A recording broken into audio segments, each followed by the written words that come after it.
Revelation 4445. From the 29th of September 1948. God's will, human will, free will. As it has been decided since eternity, world events take their course, that is, human will certainly determines the course, but the effects of what is stimulated by human will always correspond to my will, thus in some way serve people's upward development if they derive the right benefit from every event. And thus people's intentions can certainly be completely contrary to my will, yet if I allow something I also associate it with a name, and thus every event corresponds to my eternal plan, because I have known about people's will, about their thoughts and actions since eternity, and therefore everyone can nevertheless freely want and act, thus he is by no means determined to carry out what he does. The fact that I know this is no evidence of a coercive influence on people's will. What they want to do is up to them, yet the effect of their actions is subject to my will.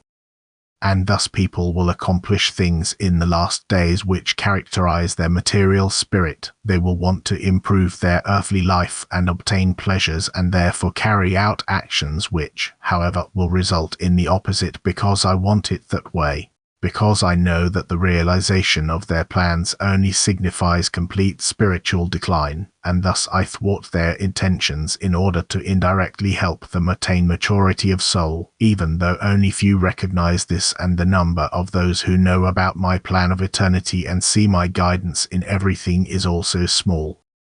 More than ever people will be of faith in the end time that it is they who direct the nation's destiny through their will, and yet they are only the figures in the game. They will be governed by me, but always with respect for their free will, which I will never touch for the sake of people themselves.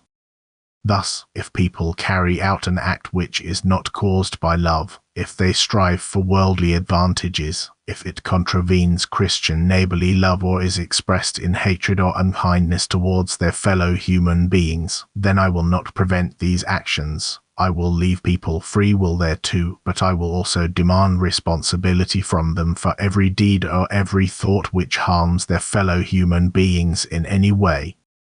But whether their plans are carried out with the success they desire is entirely my will, and whatever happens now will always give the striving human being the opportunity to find me, to recognize me, and to make contact with me. And thus the underworld also serves me, that is, it cannot stop my will either, and will therefore only unintentionally contribute towards the realization of my eternal plan, which aims at the redemption of the spiritual world.